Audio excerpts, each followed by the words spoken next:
เราบ่คิดเลยว่ามันสิเกิดขึ้นได้จนกระทั่งที่มันเกิดขึ้นกับเจ้ามีเรื่องราวที่จะมาบอกผัวกับเมียและลูกชายนี่เป็นเรื่องที่เกิดขึ้นจริงผัวเป็นผู้ชายที่ประสบผลสำเร็จเรื่องการงานร่ำรวยที่สุดเฮ็ดเวียกทุกๆชั่วโมงทุกๆคืนเมียของเขานั่นก็ได้กินข้าวปกติกับลูกชายฉะนั้นเมียของเขานั่นได้สลดใจ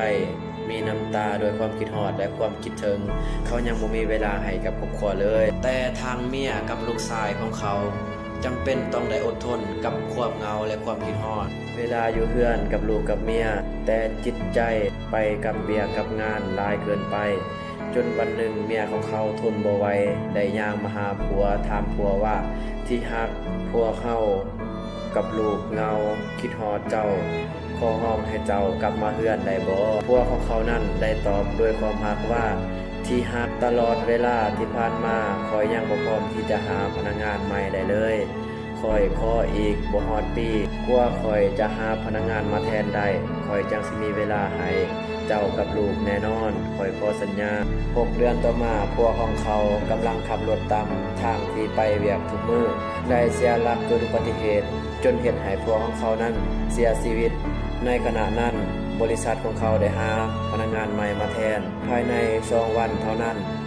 มันเป็นเรื่องเศร้าที่เฮาใช้เวลาหลากหลายไปกับเวียกงานเกินไปจนเฮาบ่มีเวลาหลายพอให้กับครอบครัวถ้าจะยอมมีเงินเป็นล้านๆเพื่อที่จะมาแลกกับชีวิตที่มันหายไปนั่นเขาก็บ่ได้เอิ้นว่าประสบผลสำเร็จ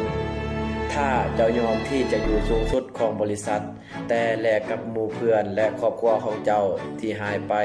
นั่นเขาก็บ่ได้เอิ้นว่าประสบผลสำเร็จขอถามเจ้าถ้าเป็นเจ้าจะใช้เวลาทั้งหมดที่มีอยู่กับคนที่เจ้าฮักบ่หรือเจ้าจะไปตั้งสมาธิกับเรื่องการงานของอนาคตของเจ้าเรื่องที่มันเกิดขึ้นทุกๆมื้อเฮาบ่ฮู้ดอกว่ามันเป็นแบบใด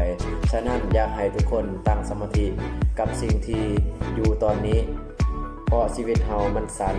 ควรเอาเวลาให้หลายพอกับครอบครัวและกับคนที่เฮารักให้เสียงภาษาลาวโดยภูลสวรรค์แก้วมณีสอนขอบใจบทความดีจากสปักไม้ถ้าใครมักคลิปนี้อย่าลืมกดไลค์กดแชร์กดติดตามเพื่อเป็นกำลังใจให้คลิปต่อไปขอขอบใจ